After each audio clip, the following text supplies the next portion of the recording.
tous. Donc je vous propose, on vous a dit 14 heures, donc nous allons respecter les horaires et nous allons donc démarrer, nous démarrons à 14 heures cet après-midi, comme vous le savez, consacré au Pacte 1, c'est-à-dire au module de formation générale, interdisciplinaire de doctorale, éthique, déontologie, intégrité scientifique. Alors, nous sommes tous les deux coordonnateurs de ce module. Donc, moi, je m'appelle Christophe Tonnet, je suis professeur à l'Université Jean Monnet en sciences de la matière au laboratoire du Mercurien, et Olivier Garot, professeur de médecine, hématologue. Nous avons donc, coordonnons tous les deux ce module, et il y aura dans l'intervention de cet après-midi une première conférence. Enfin, je vais présenter avec le PowerPoint, je ne vais pas tout dire, il suffit de suivre ce que j'ai prévu de dire. Je serai simplement obligé de m'éclipser, c'est pas très poli, c'est pour ça que je préfère le dire, du fait que j'ai un trajet à faire pour une mission professionnelle et je suis obligé de partir dans l'après-midi. Voilà. Alors, ce module éthique, déontologie, intégrité scientifique, je le présente en 5 planches, 5-6 planches, 6-7 minutes, pas plus. C'est un module qui a trait à un sujet assez large et très d'actualité, comme ça vous sera précisé tout à l'heure. Il faut avoir conscience qu'il y a une très forte mobilisation depuis une dizaine d'années de la communauté scientifique internationale sur ces questions d'éthique, de déontologie et d'intégrité scientifique. Je ne vais pas détailler les définitions de ces mots, ça va être fait dans quelques instants. Donc nous sommes dans ce train, dans cette dynamique qui consiste à prendre conscience de la réalité, des exigences, des limites et des bonnes pratiques. En France, une charte de la déontologie a été, des chartes ont été créées, en particulier au niveau des universités et des organismes de recherche, et ça vous concerne directement. Depuis 2016, lorsque l'arrêté des études doctorales a été relooké, publié par le ministère de l'Enseignement supérieur et de la Recherche, il a été demandé à ce que les ED proposent une formation sur ces questions aux doctorants. Donc, ce que vous commencez à vivre cet après-midi, c'est une mise en œuvre d'une obligation ministérielle à votre égard. Chaque établissement d'enseignement supérieur, donc l'UJM, les mines, l'ENIS, ont un référent à l'intégrité scientifique. Si vous avez des questions là-dessus, je pense qu'il y aura une table ronde. La table ronde permettra, entre autres, d'aborder éventuellement ces questions. Et il existe en France un office français d'intégrité scientifique. Donc vous constatez qu'il y a des moyens qui sont mis en place pour traiter ces questions.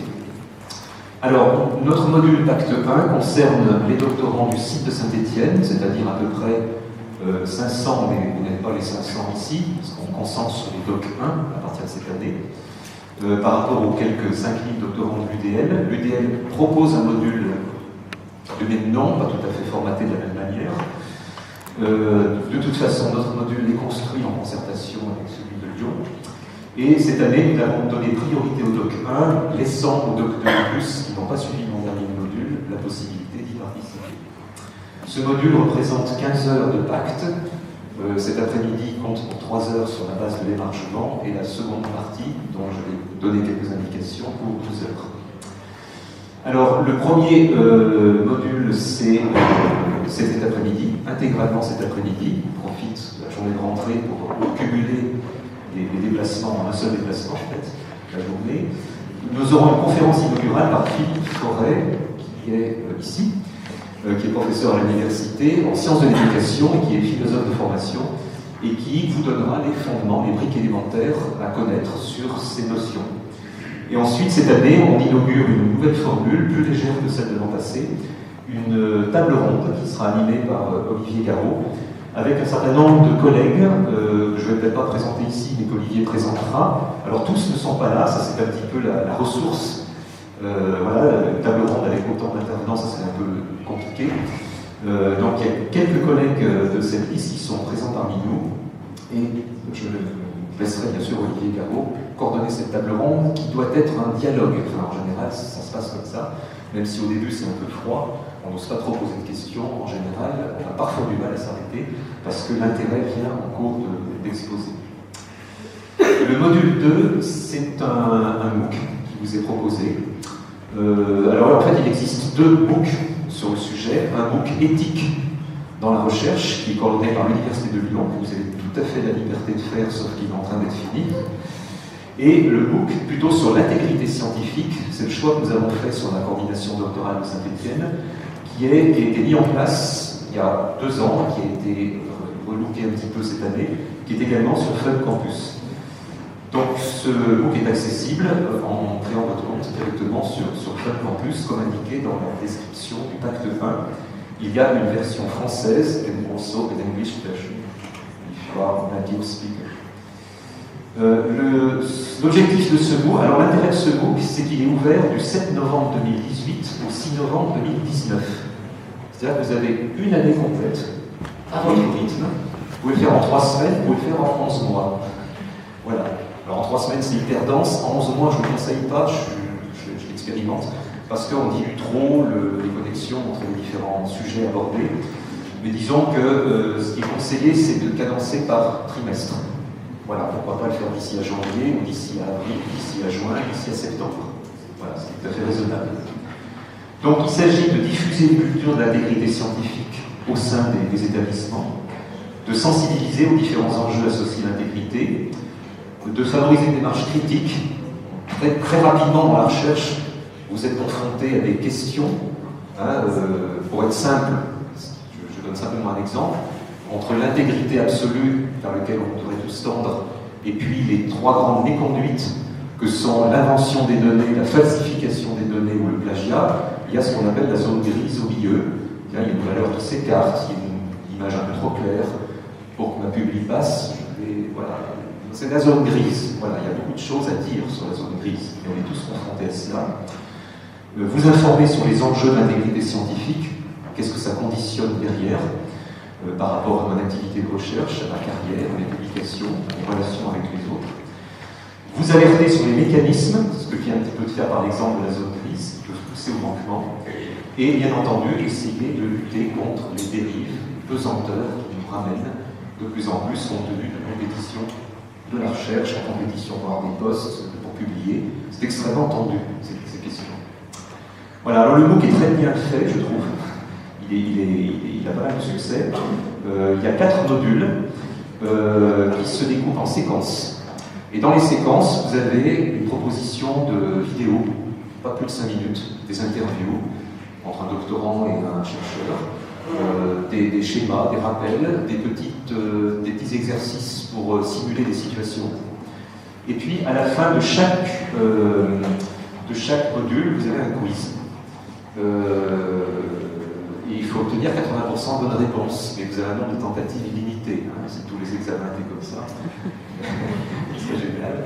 Voilà. Et à partir du fait que vous aurez validé les 4 quiz avec 80% de bonnes réponses, le système vous délivre une attestation qu'il faudra fournir à votre secrétariat des études doctorales pour qu'il valide les 12 heures. Voilà. Donc le premier module, c'est les enjeux de l'intégrité. Le second, ce sont les manquements à l'intégrité scientifique, leurs origines, leurs causes. Le module 3, c'est un petit peu les remèdes, les solutions pour prévenir les manquements. Et le module 4, c'est tous les mécanismes de régulation de ces manquements à l'échelle individuelle, à l'échelle du laboratoire, à l'échelle de l'établissement, à l'échelle de la communauté nationale, ainsi de suite, jusqu'à l'échelle internationale. Sachant que si vous faites un manquement à l'intégrité scientifique, il faut savoir, c'est expliqué dans le book, c'est le deuxième petit exemple que je donne, vous engagez votre responsabilité personnelle et celle de votre établissement. Donc ce n'est pas qu'une affaire d'individu. Voilà, donc 4 modules, plus un module introductif sans quiz. La cadence idéale, c'est un module par semaine. On estime ça peut prendre à peu près 3 heures, pas d'affilée quand même. Les 4 modules sont ouverts en continu sur une année, les 4 mises à valider, l'attestation de succès, voilà, et les propositions qui sont faites pour cadencer l'obtention de ces... Voilà, donc c'est une introduction simple que je voulais vous faire. Et je pense que, si tu es d'accord, on peut laisser la parole à Philippe Forêt pour la première conférence introductive. Merci Philippe.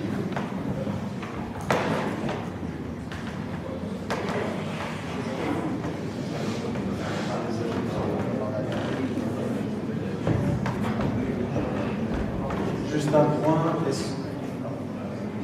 un point, est-ce que tout le monde comprend et pratique le français suffisamment pour bénéficier de cette formation cet après-midi? Is there anyone in the audience who doesn't speak French? Do you speak some French? Can you understand? A little bit. So, if you have any question, I may translate from time to time, but I doubt that Philippe Fauré can speak in two languages at the same time. It's quite demanding. So you come to me if you don't understand, and I try to do some explanation.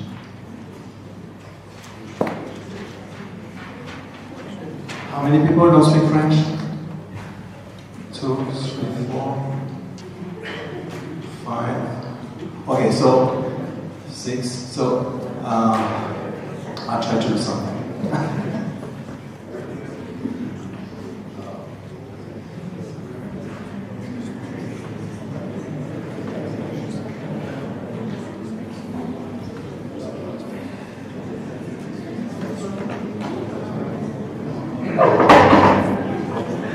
After Philippe's conference, I tried to summarize a little bit in few English sentences for those who can't speak French or understand French.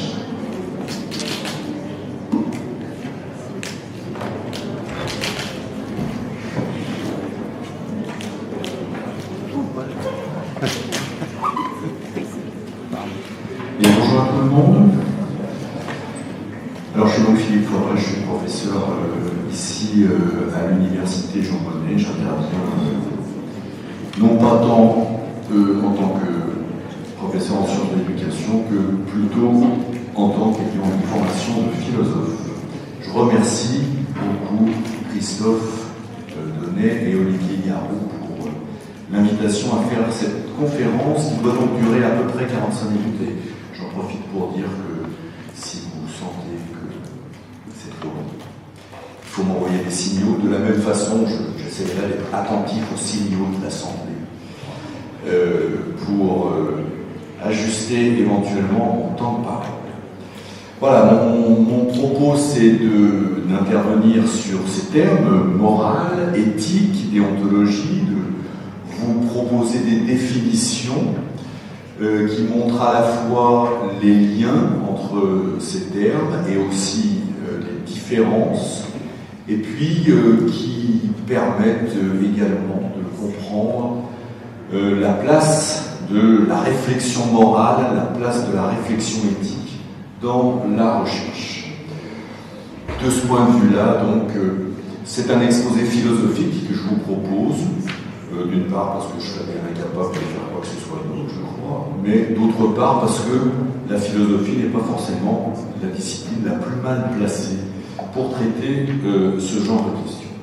En guise d'introduction, je voudrais proposer 3 préalables qui sont premièrement, de façon très générale, l'idée que l'activité de recherche n'est pas neutre, ni socialement, ni économiquement, ni moralement. Elle ne se réduit pas, autrement dit, à une activité simplement technique. Elle comporte toujours une dimension morale. Alors, en quel sens je prends le terme de morale ici? Non pas en un sens précis, puisque c'est l'objet de cette conférence de vouloir le préciser, mais au sens vague où la mise en œuvre de la recherche implique nécessairement la prise en compte d'un certain nombre de valeurs.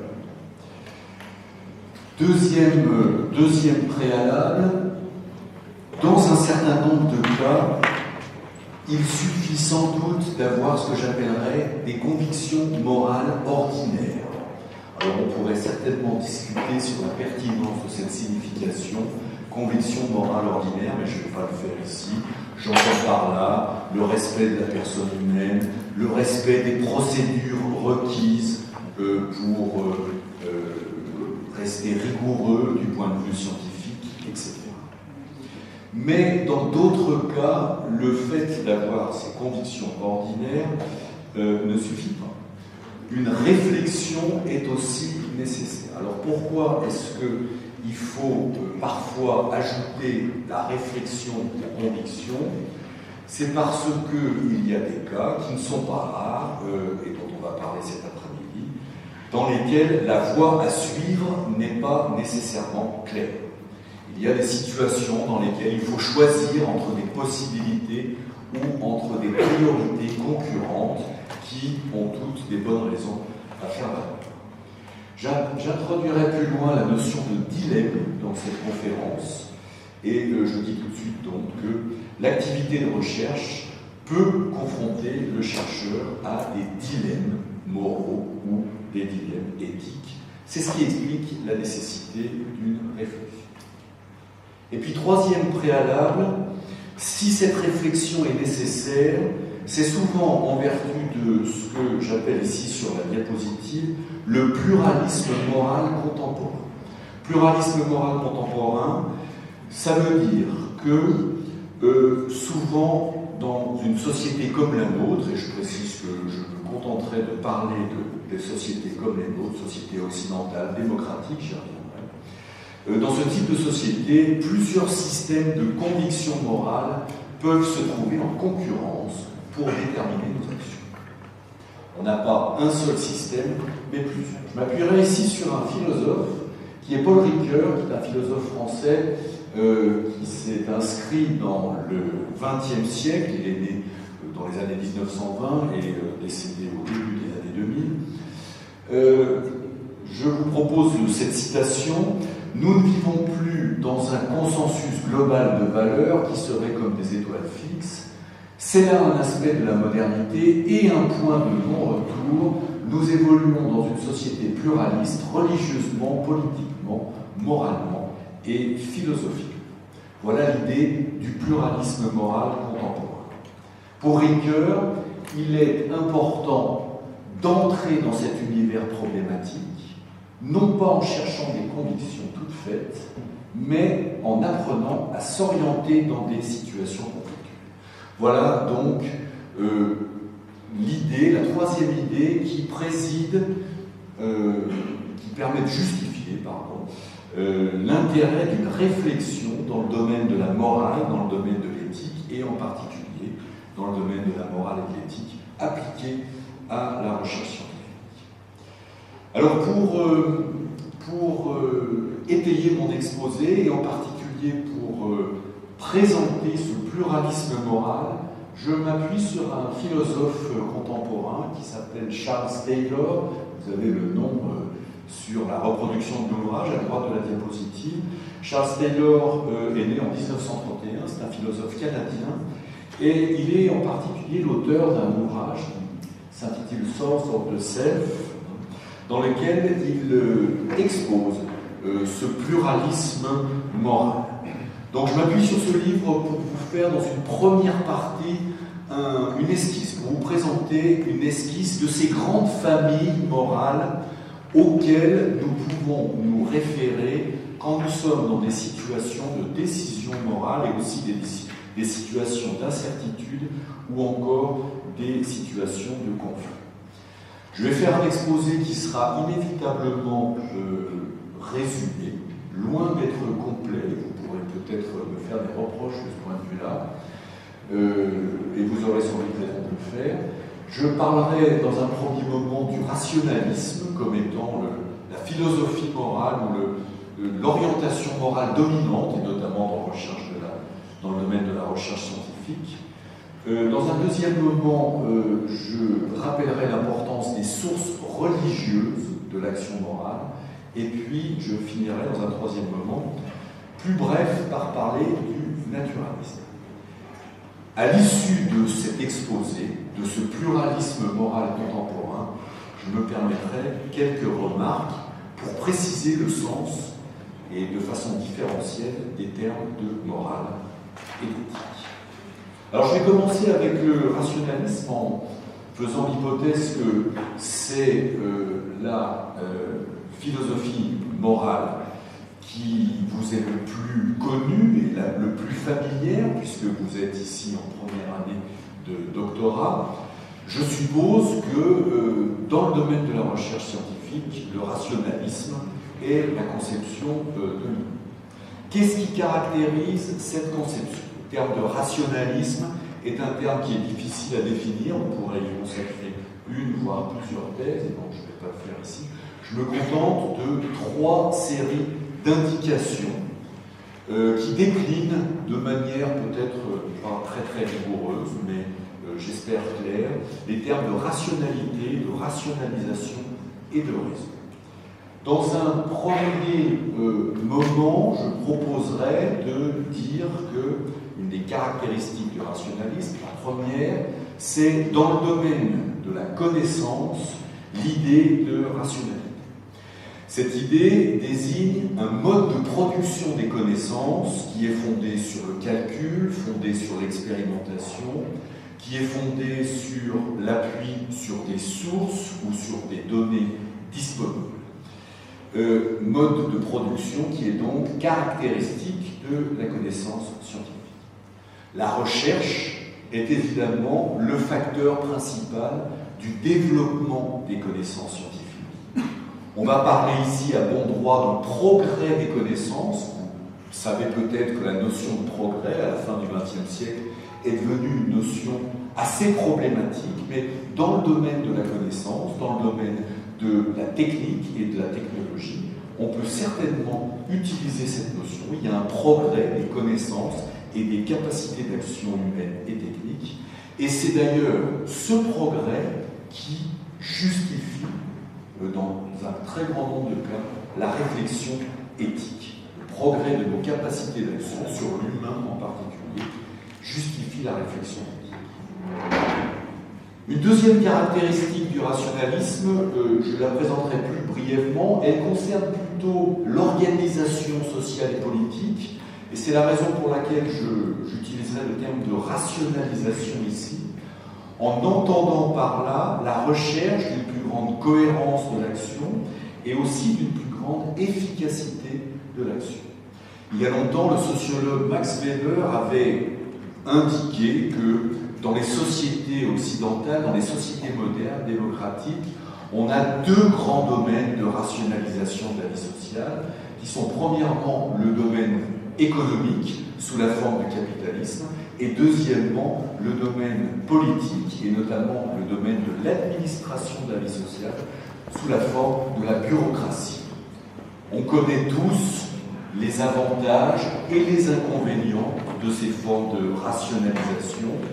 La rationalisation économique et la rationalisation administrative permettent sans doute une plus grande efficacité, une gestion des sociétés de masse comme les nôtres, mais elles se payent d'un certain prix, en particulier de l'impersonnalité des relations sociales.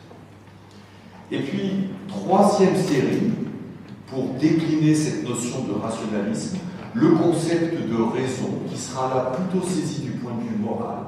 Du point de vue moral, le rationalisme définit la personne humaine comme être de raison. Alors, le terme même de raison, c'est comme celui de rationalisme, c'est un terme qui serait extrêmement long à décliner de façon détaillée. Donc, je me contenterai de dire que par ce mot de raison, j'entends un certain pouvoir de lier des représentations, de lier des idées, de lier des actions, de le faire par nous-mêmes. Et on peut ajouter que, définie de cette façon-là, la raison s'impose aux actions que nous faisons de façon impulsive, ou encore la raison s'oppose aux actions que nous faisons sous une autorité extérieure. Voilà ce que je voudrais vous dire pour caractériser cette première famille morale sous le terme de rationalisme, décliné donc en rationalité des connaissances, rationalisation des formes d'action et exercice de la raison humaine dans la vie. Alors je me permets un peu de préciser le troisième sens de la raison dans le domaine moral. Et pour faire cette précision, je m'appuie sur un philosophe allemand qui est un des plus célèbres, Emmanuel Kant, qui est un des représentants de cette tradition du rationalisme à la fin du XVIIIe siècle. Donc, j'en profite pour vous rappeler aussi que ce rationalisme est ancré dans le siècle des Lumières, le XVIIIe siècle. Et Kant est un représentant, est un philosophe des Lumières. Sa morale nous permet de raffiner un peu l'idée de raison en précisant que nous autres, en tant qu'êtres de raison, nous avons différents intérêts, différentes règles d'action auxquelles nous obéissons en général. Kant distingue 3 niveaux de règles d'action, je les rappelle de façon très brève. Le premier niveau, qui est en haut du tableau, renvoie aux règles de l'habileté et il nous incite à accroître nos compétences, à développer nos habiletés techniques et technologiques, à développer nos connaissances. Ce premier niveau est celui de ce que Kant appelle les impératifs techniques, qui nous incitent donc à accroître notre champ d'action et notre champ de connaissances. Le niveau intermédiaire que j'ai appelé ici sur la diapositive la règle du bonheur concerne les intérêts personnels de chaque personne. Chaque personne, nous dit Kant, a des buts personnels qui sont des buts de réussite personnelle et des buts de réussite professionnelle, des buts de reconnaissance, des buts de proche en proche, de réalisation de soi et donc de construction d'une forme de vie qu'on va pouvoir considérer comme étant globalement satisfaisante. Cette règle, ce deuxième niveau donc, de l'action, rappelle que chacun d'entre nous, nous avons des intérêts personnels qui ne peuvent pas être négligés. Et puis au troisième niveau, appelons-le le niveau de la moralité, on a l'idée selon laquelle une personne ne peut jamais être traitée simplement comme un moyen de notre action, mais elle doit toujours en même temps être considérée comme une fin. C'est à ce troisième niveau que l'on va introduire le concept de dignité humaine. Chaque personne, en tant que telle, a non seulement une valeur, c'est-à-dire peut être utilisée selon ses compétences, mais elle a aussi une dignité, c'est-à-dire qu'elle a en elle-même une valeur qui est complètement indépendante de ses habiletés, ses compétences, ses qualifications. Elle a en elle-même, en tant que personne humaine, une dignité, et elle est à ce titre digne de respect. Voilà.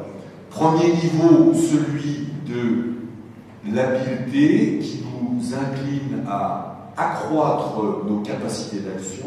Deuxième niveau, celui des buts personnels qui reconnaît le fait que nous avons des buts et qu'il est légitime pour nous d'essayer de les réaliser.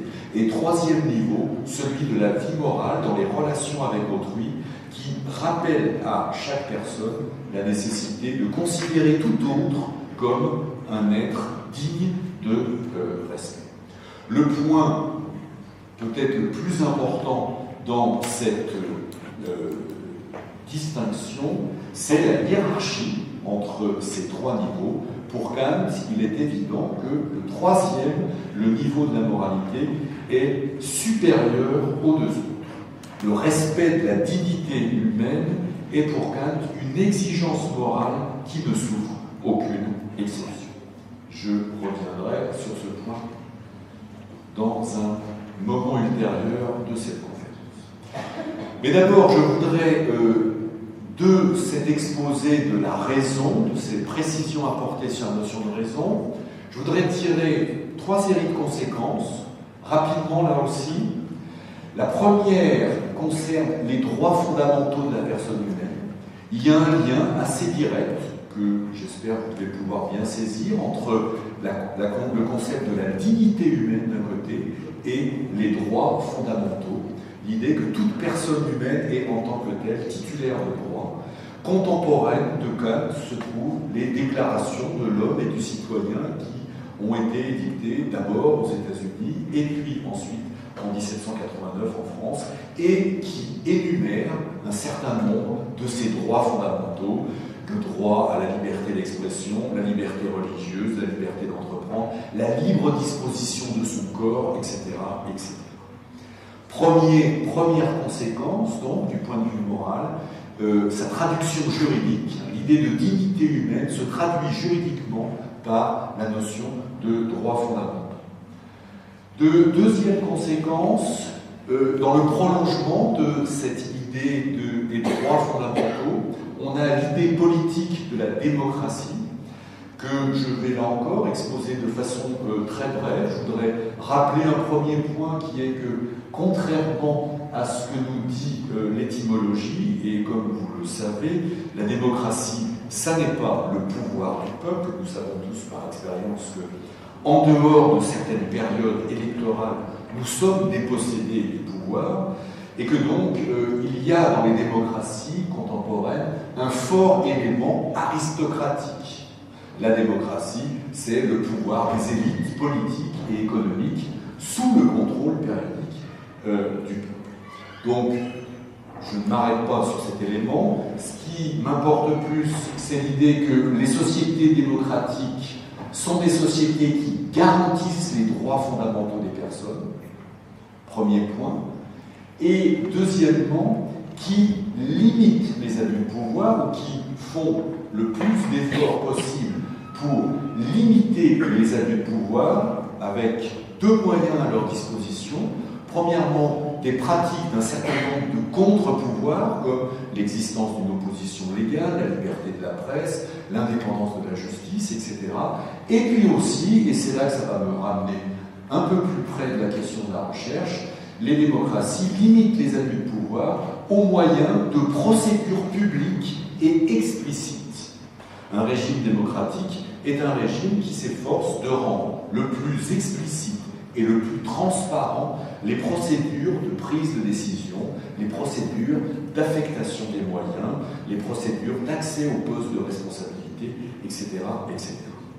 Vous voyez bien, j'espère, en quoi ce dernier point nous ramène du côté de la recherche scientifique, puisque ce qu'on peut désigner comme les manquements à l'intégrité scientifique, l'invention, la falsification, le plagiat, tout cela suppose l'opacité, alors que, au contraire, l'existence de procédures explicites, l'existence de procédures transparentes est à bon droit une condition de l'intégrité et de l'honnêteté scientifique. Voilà, dernière série de conséquences, j'introduirai ici la notion de déontologie dans la perspective du rationalisme. La déontologie est une partie importante de cette morale du rationalisme. Je vous propose la définition du terme ici. Qu'est-ce qu'on peut entendre par déontologie? Une morale professionnelle, autrement dit, un ensemble de devoirs qui s'imposent à un groupe de professionnels en raison du fait que les personnes destinataires de leurs actions sont titulaires de droits fondamentaux. L'idée de déontologie s'appuie sur le respect dû à la personne humaine. C'est parce que dans nos actions, nous agissons avec des personnes ou sur des personnes que nous sommes soumis à un certain nombre de règles déontologiques dont l'idée essentielle consiste dans la nécessité de tenir compte du droit des personnes. L'idée kantienne du respect dû à la personne occupe une place centrale ici. Souvent, la rationalité technique conduit à objectiver de façon croissante les destinataires de nos actes. Souvent, les exigences de l'action nous obligent à traiter les personnes comme des objets. Par exemple, une intervention chirurgicale ne peut pas faire autrement que d'isoler un objet pour pouvoir intervenir de façon efficace. Mais d'un autre côté, la déontologie ici nous rappelle qu'il ne faut pas oublier que cet objet est aussi simultanément une personne digne d'un respect. Voilà l'introduction de ce premier concept de déontologie. J'y reviendrai aussi tout à l'heure. Pour résumer cette première famille de morale, les valeurs du rationalisme, je propose de les distinguer en deux colonnes. Les valeurs de la rationalité d'un côté, qui vont se formuler en termes d'efficacité, de cohérence, de calcul coût-profit, donc dans le but de chercher la plus grande efficacité possible, les valeurs de la raisonnabilité de l'autre, vous voudrez bien m'excuser pour ce néologisme qui n'est pas très élégant, qui peuvent se formuler en termes de recherche de la vérité, respect dû aux personnes et reconnaissance de la dignité humaine et sens de la justice. Sur cette diapositive, je voudrais préciser trois choses. La première, c'est que il ne faudrait pas croire qu'il y a des non-valeurs à gauche et des valeurs à droite. En réalité, dans la colonne de gauche, l'efficacité, la cohérence, c'est aussi des valeurs en tant que telles. Ce ne sont pas simplement des contraintes qui s'imposent à nos actions. La deuxième chose à préciser qui va de soi, c'est que la compatibilité entre ces différentes valeurs est loin d'être automatiquement garantie. Et on va trouver tout un ensemble de cas où, au contraire, elles vont rentrer en conflit les unes avec les autres. Et la troisième précision, c'est qu'il ne faudrait pas croire non plus que les personnes se distribuent simplement entre la colonne de gauche et la colonne de droite. Comme s'il y avait les gestionnaires, par exemple, excusez-moi ce propos un peu trivial, mais comme s'il y avait les gestionnaires à gauche et les chercheurs à droite. Là encore, la situation est certainement bien plus mélangée que ça. Les managers ou les gestionnaires ont aussi des convictions morales et les chercheurs sont aussi concernés par les questions d'efficacité et de cohérence. Donc, pour le dire en un mot, il me semble que c'est plutôt chaque personne, chaque chercheur qui est susceptible d'être traversé par ces orientations différentes au sein du rationalisme. Voilà ce que je voulais vous dire sur cette première famille de valeurs, et j'aborde du coup la deuxième qui concerne le rappel des sources religieuses. Je vous rappelle qu'il est question d'esquisser, de résumer les grandes familles morales qui peuvent intervenir, influencer sur le choix de nos actions. Alors, je vais aller un peu vite parce que je vois qu'il me reste une vingtaine de minutes et je ne voudrais pas dépasser le temps qui m'est imparti. Donc ici, j'accélère un peu avec ce concept de sécularisation. Je m'appuie encore sur Paul Ricoeur qui rappelle que nous sommes dans une société sécularisée, c'est-à-dire que nous ne sommes plus dans une société où une religion constitue la morale dominante, voire même la morale exclusive. Et du coup, dit Ricoeur, tout est changé pour tout le monde, puisque les croyances religieuses ne sont plus le bien commun. C'est une des paroles qui doivent se faire entendre parmi d'autres. C'est un point qu'il est important de rappeler, mais ça ne veut pas dire évidemment que les religions disparaissent, comme l'avaient cru au XIXe et au XXe siècle certains courants philosophiques et scientifiques comme le positivisme ou le communisme. Évidemment, les religions sont toujours présentes, elles sont toujours influentes, mais elles ne sont qu'une parole parmi d'autres. Alors, qu'est-ce qui caractérise cette parole en termes de famille morale ? Rien, me semble-t-il, du point de vue, sur certains points que j'ai abordés précédemment, par exemple l'acceptation de la démocratie, par exemple ce qu'on a à dire sur la bureaucratie ou sur le fonctionnement du capitalisme, rien qui soit extrêmement spécifique. Par contre, je voudrais insister sur une autre conception de l'être humain. Alors, j'introduirai ici l'idée d'un moi situé, en empruntant cette expression à un philosophe contemporain qui s'appelle Michael Sandel. Qu'est-ce que ça veut dire que l'être humain, que nous autres en tant que personnes humaines, si nous sommes croyants, nous avons une conception de nous-mêmes en tant que moi situé. Ça veut dire que nous avons le sentiment d'appartenir à une communauté de croyances, c'est ça le fait d'être situé dans une communauté de croyances qui exerce une influence forte sur la forme de vie qui est la nôtre et qui va évidemment influencer les convictions et les réactions morales que nous avons.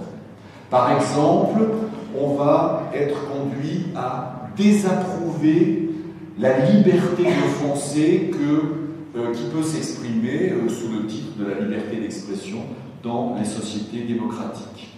des caricatures de personnes appartenant aux religions, des représentations cinématographiques jugées offensantes peuvent être, de ce point de vue-là, critiquées, et même des groupes de pression peuvent intervenir devant les tribunaux civils pour obtenir que ces caricatures ou ces représentations cinématographiques soient retirées du public.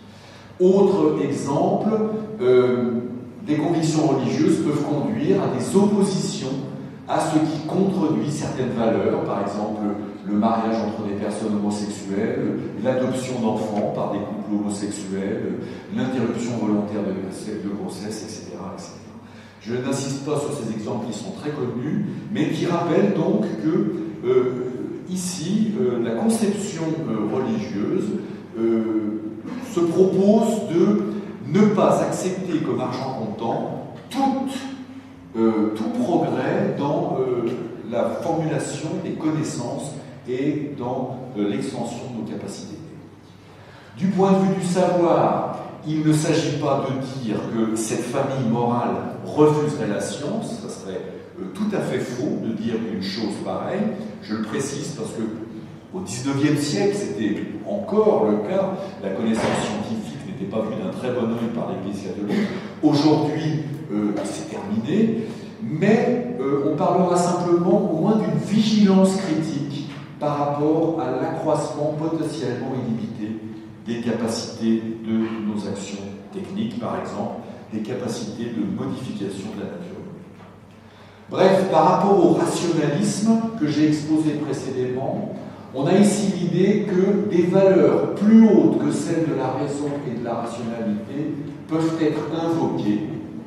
L'idée que la dignité de la personne humaine tient à quelque chose qui est plus grand que la personne elle-même et qui pose des limites à nos actions.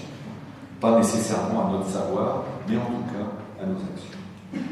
Troisième famille morale, elle est plus minoritaire aujourd'hui, mais elle est en même temps en phase d'expansion, c'est ce que j'appellerais le naturalisme. J'ai précisé sur mon papier le retour du naturalisme. Pourquoi ? Parce que cette famille morale a son origine au XIXe siècle, dans le romantisme, déjà chez Rousseau, mais en tout cas chez les auteurs du romantisme du XIXe siècle, et qu'elle réapparaît aujourd'hui à la fin du XXe siècle.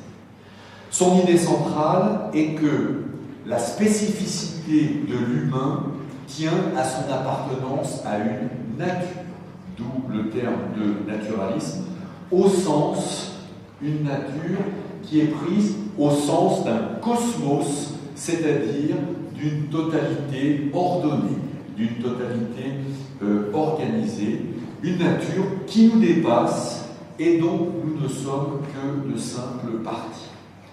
Par rapport aux deux conceptions précédentes, par rapport à la conception du rationalisme et par rapport aux conceptions religieuses, on a deux éléments spécifiques qui caractérisent spécifiquement le naturalisme qui doivent être indiqués. Premièrement, une autre conception du moi situé, je viens de le dire, ça n'est plus le moi situé par rapport à une origine religieuse, mais c'est le moi situé par rapport à une nature englobante, et ça a pour conséquence un ensemble de polémiques à l'égard du technicisme rationaliste, et, comme vous le savez, un développement de formes d'action, de formes de disposition et surtout de soucis vis-à-vis de l'environnement qui se traduisent dans l'écologie politique, la recherche de formes de vie alternatives, etc. Première caractéristique, donc, cette critique du technicisme, des dérives technicistes du rationalisme. Et puis, deuxième caractéristique que je n'ai pas indiquée jusqu'à maintenant et qui est tout à fait claire dans cette troisième famille morale, c'est l'insistance sur l'idée de singularité humaine, autrement dit, sur l'idée d'authenticité. Chaque personne est unique. Pour dire les choses simplement, par opposition à la raison qui est censée être la même en chacun de nous, Au contraire, le naturalisme va insister sur la singularité de chacun. Pourquoi? Parce que cette famille morale ne traite pas les êtres humains simplement comme des êtres de raison, mais il les considère aussi comme des êtres corporels, sensibles, soumis aux émotions, soumis aux affects, bref, soumis à tout un ensemble de facteurs qui singularisent, qui différencient chaque personne. D'où, en guise de conséquence, des protestations contre toutes les formes de déshumanisation, par exemple contre la course à la croissance inhérente au capitalisme, contre la société de consommation et la manipulation des désirs qui a lieu dans ce type de société, contre l'impersonnalité bureaucratique, etc. On a ici la recherche, dans cette troisième famille morale, on a la recherche tâtonnante et encore expérimentale d'autres formes de vie qui ne constituent pas des modes de vie irrationnels. Le fait que j'oppose le naturalisme avec le rationalisme ne signifie pas que cette famille morale n'accepterait pas une forme de raison. Au contraire, mais on pourrait dire qu'elle recherche une rationalité plus large, une rationalité que le rationalisme ne connaît pas. Dans le prolongement du naturalisme, intervient l'idée d'une responsabilité morale de l'humanité par rapport à son milieu de vie. Cette idée a été formulée au XXe siècle par un certain nombre de philosophes, Hannah Arendt en particulier, et puis celui qui l'a sans doute formulé de la manière la plus explicite, c'est Hans Jonas, donc un philosophe allemand du XXe siècle, auteur du principe responsabilité, qui a insisté sur cette notion de responsabilité. Ce n'est pas un hasard si ces penseurs, Hannah Arendt, Hans Jonas, ont publié dans la deuxième partie du XXe siècle, c'est-à-dire à un moment où l'humanité prend conscience de la menace qui est représentée pour elle-même et pour son milieu de vie par l'accroissement de nos pouvoirs d'action et aussi de nos pouvoirs de destruction. Jonas formule dans son ouvrage un impératif que j'ai recopié sur la diapositive, un impératif pour les générations présentes et à venir, agis de façon que les effets de ton action soient compatibles avec la permanence d'une vie authentiquement humaine sur Terre. Cet impératif a à voir non seulement avec la question de l'environnement terrestre, la nécessité de préserver cet environnement, il a aussi à voir avec la question des générations futures. Hans Jonas insiste beaucoup sur la responsabilité morale que nous avons, nous, dans le présent, à l'égard des générations qui viendront après nous. Quel monde, pour le dire simplement, devons-nous nous obliger à léguer à nos descendants? Voilà un résumé schématique de ces trois grandes familles morales dont parle Charles Taylor dans les sources du monde.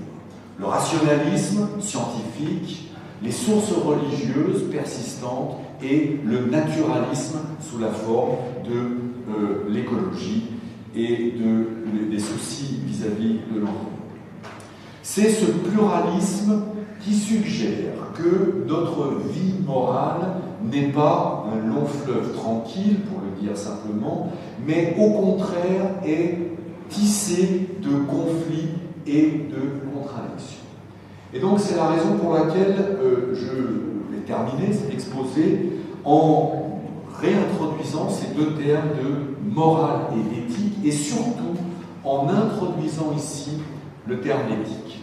Ce que je voudrais essayer de vous dire, c'est que si nous avons besoin d'éthique, en plus de la morale, nous avons besoin de morale, c'est tout à fait évident, mais si nous avons besoin d'éthique en plus de la morale, c'est en grande partie en raison de ce pluralisme moral que je viens d'exposer et des conflits qui peuvent avoir lieu au sein des familles et entre les familles morales entre elles. Alors ce terme d'éthique, comment peut-on le définir? Première remarque, la différence entre morale et éthique n'est pas une différence intuitive.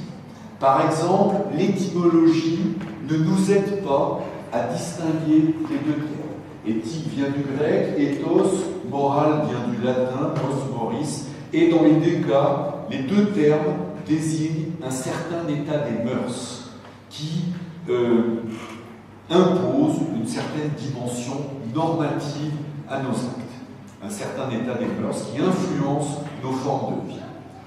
Et donc on ne peut pas dire par exemple que la morale serait collective et que l'éthique serait individuelle.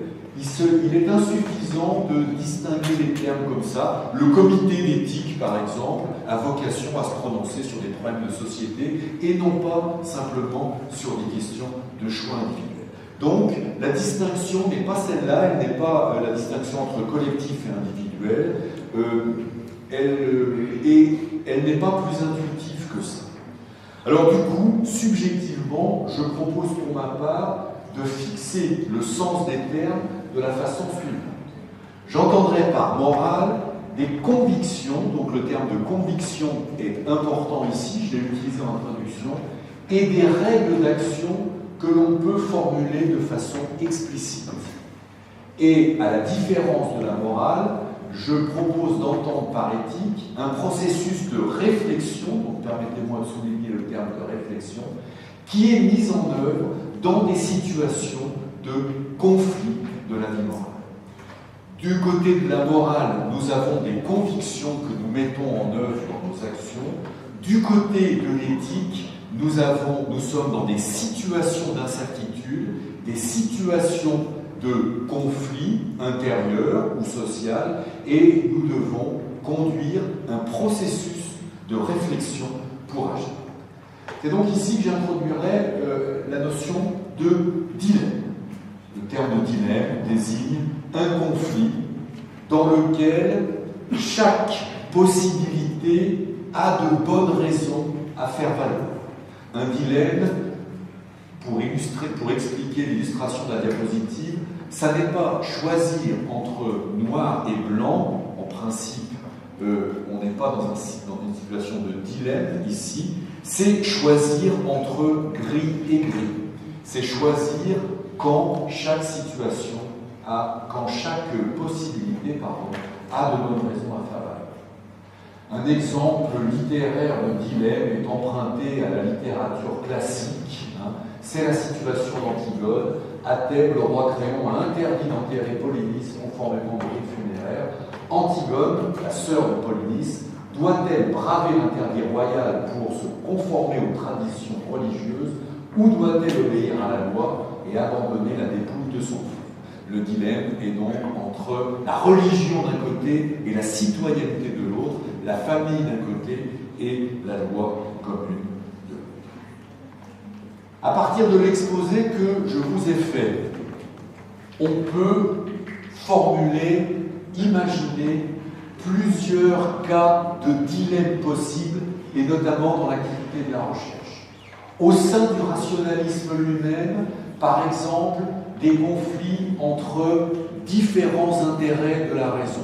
L'intérêt qui me pousse à faire une carrière, à réussir ma carrière. Donc, l'intérêt qui me pousse en direction de la réussite professionnelle, qu'on ne peut absolument pas négliger, parce que c'est un véhicule du travail extrêmement important, et donc ça serait tout à fait stupide de considérer qu'il n'a pas d'importance. L'intérêt d'un côté, l'intérêt personnel, réussir dans sa carrière, et d'un autre côté, l'intérêt de la moralité, respecter les exigences de l'intégrité scientifique, respecter les exigences de la rigueur, etc. Donc voilà un premier cas de conflit possible. Ça peut être aussi des conflits entre des valeurs concurrentes, par exemple les valeurs de la rationalisation, l'efficacité, la cohérence, le calcul coût-profit, la recherche d'économie d'un côté, et les valeurs de l'établissement du vrai de l'autre. Si il il faut refaire des expériences parce qu'on n'est pas sûr des résultats, ça va générer du temps supplémentaire, des coûts supplémentaires, et on pourrait être tenté de se dire, bon, finalement, je vais tenir mes résultats comme suffisamment fiables, je n'ai pas besoin de redépenser du temps et de l'argent, alors que pourtant, les exigences de la connaissance elle-même obligeraient à les refaire. Et puis, on peut imaginer d'autres types de dilemmes aussi entre les différentes familles morales, le rationalisme d'un côté et les autres sources morales. Donc là, classiquement, dilemme entre l'accroissement de nos capacités d'action et le respect de la vie humaine, ou encore dilemme entre l'accroissement de nos capacités d'action, ou plutôt la recherche d'efficacité, et le respect de l'environnement naturel.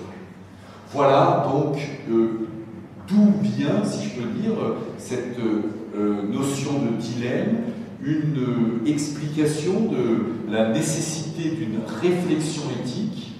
Cette réflexion éthique se justifie dans la mesure où nos convictions morales sont plurielles et elles ne sont pas nécessairement en accord entre elles. Pour reformuler très rapidement la distinction entre morale et éthique que je vous propose, dans le cas de la morale et de la déontologie, qui est donc la morale professionnelle, je dirais la chose suivante. Nous avons les convictions, donc nous avons les règles d'action, et étant donné un cas qui se présente, le travail de la morale, c'est de repérer la règle qui s'applique et de l'appliquer au cas en question. Dans le cas de l'éthique, au contraire, nous sommes dans une situation où nous n'avons pas les règles, ou bien il y a des règles concurrentes. Et donc, pour décider, pour agir, nous sommes dans l'obligation soit de choisir entre des règles concurrentes, de hiérarchiser des règles concurrentes, ou de construire la règle en même temps que notre action a lieu. La situation éthique est donc fondamentalement une situation d'incertitude. Incertitude par rapport au type de décision à prendre et incertitude par rapport à l'effet produit par notre décision. Les situations éthiques sont des situations où nous devons agir dans l'incertitude. Voilà, dernière diapositive, avant-dernière, pardon, parce qu'il y aura la bibliographie pour finir. En guise de conclusion, je voudrais rappeler un point que Christophe Donnet a indiqué tout à l'heure dans sa présentation, c'est que les situations éthiques nous requièrent d'un point de vue individuel. En tant que chercheurs, évidemment, nous sommes concernés par cette dimension éthique et par la dimension morale du travail. Mais, heureusement, ça n'est pas seulement en tant qu'individus que nous sommes concernés, les situations morales et éthiques ont aussi une dimension collective, c'est-à-dire que l'action, c'est non seulement l'action des individus, mais c'est aussi une action qui a lieu au niveau collectif, notamment au niveau des équipes de chercheurs, notamment au niveau des laboratoires, au niveau des institutions scientifiques, au niveau des lois et au niveau international. Et c'est très important de rappeler ce point parce qu'il est tout à fait évident qu'une situation de dilemme éthique est une situation dans laquelle, si on est livré à soi-même, il est très compliqué de s'en sortir, de trouver la bonne manière de faire. On a des bonnes raisons de penser qu'au contraire, la socialisation du problème, c'est-à-dire le fait d'en parler avec ses collègues, le fait de formuler le problème au niveau de la structure collective à laquelle on appartient, la socialisation du problème est une aide considérable pour se sortir de ces situations difficiles. Voilà, je vous remercie de votre attention. Je ne pense pas avoir trop dépassé le temps. Et je vous indique les références bibliographiques que j'ai utilisées pour construire cette essai. Merci.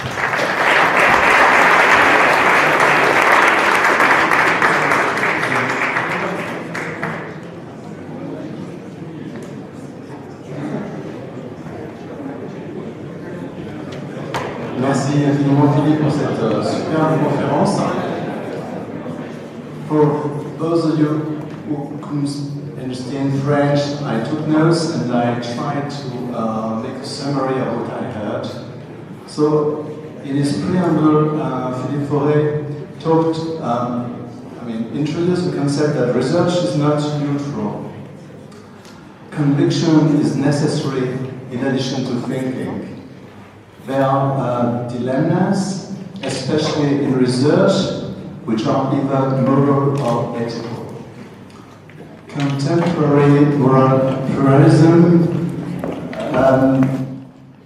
may be competitive within systems inside one environment. The objective is to enter the questioning world without preconceived convictions, but with an open mind. This summoned especially Paul Ricoeur and also Charles Taylor,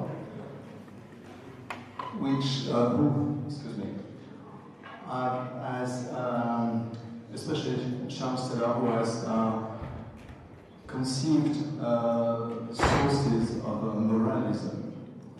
And Philippe Fauré has introduced the three main concepts of moral designed by Charles Taylor. The first one is rationalism. This is the most familiar source of moral, especially regarding the scientific research. It is characterized by some production and acquisition and development of knowledge. This summons knowledge progress, and it fuels the ethical thinking. The second consequence of rationalism is social organization towards coherence and efficacy of research, which summons capitalism and bureaucracy. The third consequence of rationalism is to seek for a reason from a moral standpoint. As humans are reasoning beings, how to link or merge representations and ideas, and this summons an opposition between authority and impulsivity. Reasoning rules after Kant in the 18th century have been designed as follows. Kant refined the reasoning concept, and he defines three rules. First one relates to skills, which are knowledge development, and this is the technical level. The second one is happiness. This is the own's use and objective, own's interest, that's personal level. And the third one is morality. No one is a mean, but an end. This calls for dignity, which is intrinsic, independent of skills. And Kant has defined also the moral life. It has established the concept of dignity, which comes first before the other two levels. The first consequence of this is that dignity calls for fundamental rights of human beings. Everyone owns rights, fundamental rights, for example, having a religion or something like that. And the second consequence is democracy. Democracy doesn't mean that people have power, but that elites have power which are under people's control, periodic control. Now, how to control power? First, peoples have set up limitations to abuses, has set up transparency and public actions. And the third consequence after Kant is deontology, which is moral professional duty. In summary of this part, rationalism opposes reasonability. Rationalism stands for efficacy, and reasonability stands for truth, dignity, and justice.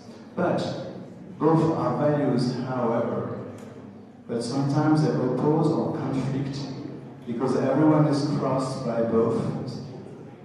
Managers, for example, have also values and not only researchers. The second concept of Charles Taylor is secularism. It has been also defined by Paul Ricoeur, who said that no single religion is the sole moral source nowadays, and there's a melt. This doesn't imply that religions have disappeared, because this was, for example, what thought in the 19th century the positivists and the communists. Rather, the secularism stands for a concept of locating oneself. This means as a belonging of a highly influential community of beliefs. This calls for the expression of freedom, and sometimes there are oppositions to this expression of freedom, and you know many examples of that. So, for example, the actions against writers or designers having done prophets caricatures, or actions against homosexual wedding, etc. Secularism summons that values which are higher than the human being, and this may oppose actions. The first concept of Charles Taylor is naturalism. It has been inlaid in the 17th century, the end of 17th century, but it is re-emerging right now. And this means that nature is cosmos, an organized entity of it all, which trespasses our understanding.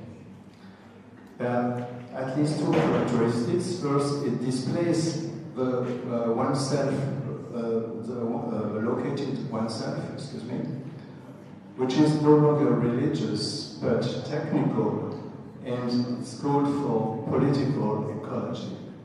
And the second characteristic is the race of singularism or authenticity, which stands for singularity and unicism of each one being. No one is the same, and this also led to political protest. This doesn't stand for an absence of reason, but stands for a larger reason.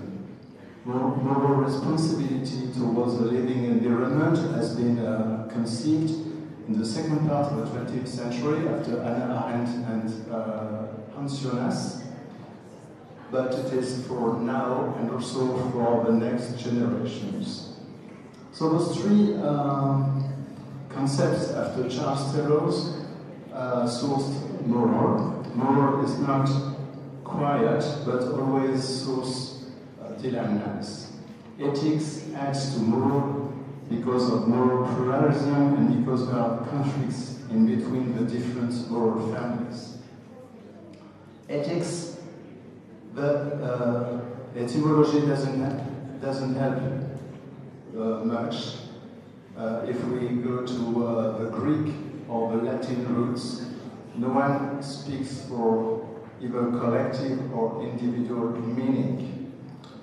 Moral is conviction, ethics relates for conflicts and the need for action and dilemmas.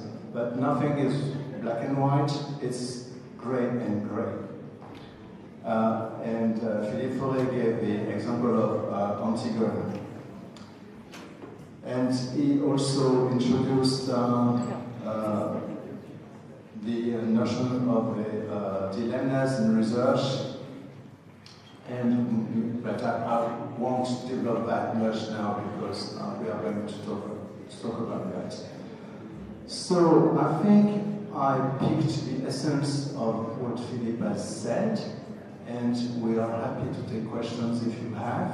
Have you understood? So now, thank you for listening to that. Sorry for the others.